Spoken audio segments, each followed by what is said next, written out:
یہودی اور عیسائی گٹھ جوڑ کا جو ٹارگٹ نمبر 1 ہے، ایک اعتبار سے ایران ہے۔ پورے عالم اسلام میں یہ واحد مسلمان ملک ہے جس نے بہرحال اپنی شریعت، اپنے عقائد کے مطابق ایک مذہبی انقلاب برپا کیا۔ جو حقائق سامنے آتے ہیں، وقت کم ہو رہا ہے تو میں جلدی ذرا کروں گا۔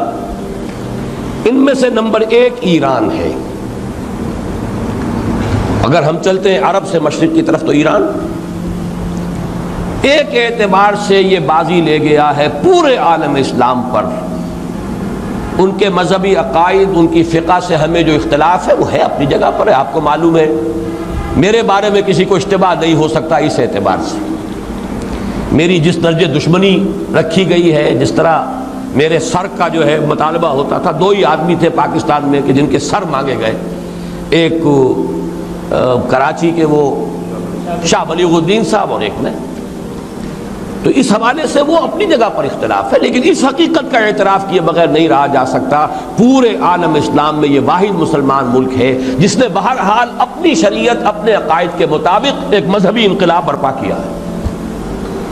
اور پورے عالم اسلام میں مذہبی سطح پر، حکومت کی سطح پر فنڈامنٹلسٹ صرف ایک ملک ہے، یا دوسرا جو ہے تھوڑا سا وہ ہے سوڈان، لیکن اس کی اہمیت اس لیے نہیں کہ وہ کسی عوامی انقلاب سے نہیں بنا، بلکہ وہ تو ایک فوجی انقلاب سے شکل بنی ہے جو بھی بنی ہے۔ اللہ کرے اس میں استقامت ہو، اس سے یقینی کوئی نتیجہ برآمد ہو جائے۔ خبریں بھی اچھی آ رہی ہیں، لیکن میں تو دنیا کا جو پرسپیکٹو ہے اس کے حوالے سے عرض کر رہا ہوں کہ اس پہلو سے ایران ان کا ٹارگٹ ہے، ٹارگٹ نمبر 1 ایک خاص اعتبار سے۔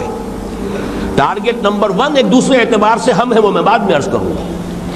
چونکہ حکومت کی سطح پر فنڈامنٹلزم ہے اور وہ آیا ہے ایک عوامی انقلاب کے نتیجے میں، پھر ان کے پاس تیل کی دولت ہے، اس کے خلاف اکنامک سینکشنز بھی ہو جائیں تو اگر لیبیا کھڑا ہو سکتا ہے تو بہرحال وہ بھی کھڑا ہو سکتا ہے، اور نقشہ وہ دنیا کو دکھا چکا ہے کہ لڑا دے ممولے کو شہباز سے، یہ نقشہ بھی اس نے دکھا دیا ہے۔ یہ ہے ایران کا معاملہ۔ نمبر 2 پاکستان۔ پاکستان 400 برس کی تجدیدی مساعی کا امین ہے، امانت دار ہے۔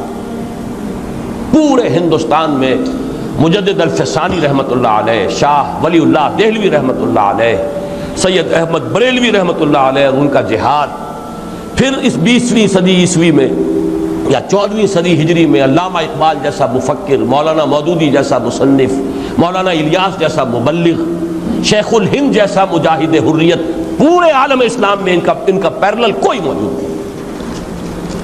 یہ 400 سال کی تاریخ ہے، اس کی امانت، اور اس کے نتیجے میں یہاں کے مڈل کلاس میں فنڈامنٹلزم کا ایک نیوکلیس ہے،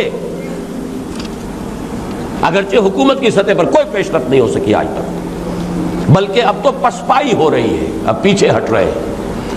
وہ ہمارے ان سیاسی جو بھی زعماء ہیں، جو جماعتیں ہیں، ان کی غلطی اور الیکشن ہی کو واحد میدان بنا کر اس کے اندر اپنا سارا وقت و توانائیاں اور قوتیں ضائع کر دینا، یہ ہے در حقیقت جس کا کہ یہ صدا مل رہی ہے کہ اس اعتبار سے تو پسپائی کی طرف ہے معاملہ، کسی پیش رفت کی طرف نہیں ہے۔ لیکن باہر والے تو دیکھتے ہیں نا کہ اندر کیا کچھ مواد موجود ہے۔ اگر مڈل کلاس میں وہ فنڈامنٹلزم کا بارود موجود ہے تو کسی بھی وقت اس کے اندر جو ہے وہ کوئی دھماکہ ہو سکتا ہے۔ دوسری بات جو ان کے لیے ایک اعتبار سے ٹارگٹ نمبر 1 ہمیں بنا رہی ہے، وہ ہمارا ایٹمک نو ہاؤ ہے۔ پورے عالم اسلام میں اور کسی کے پاس نہیں۔ اسلامی بم اگر بنے گا تو یہی بنے گا۔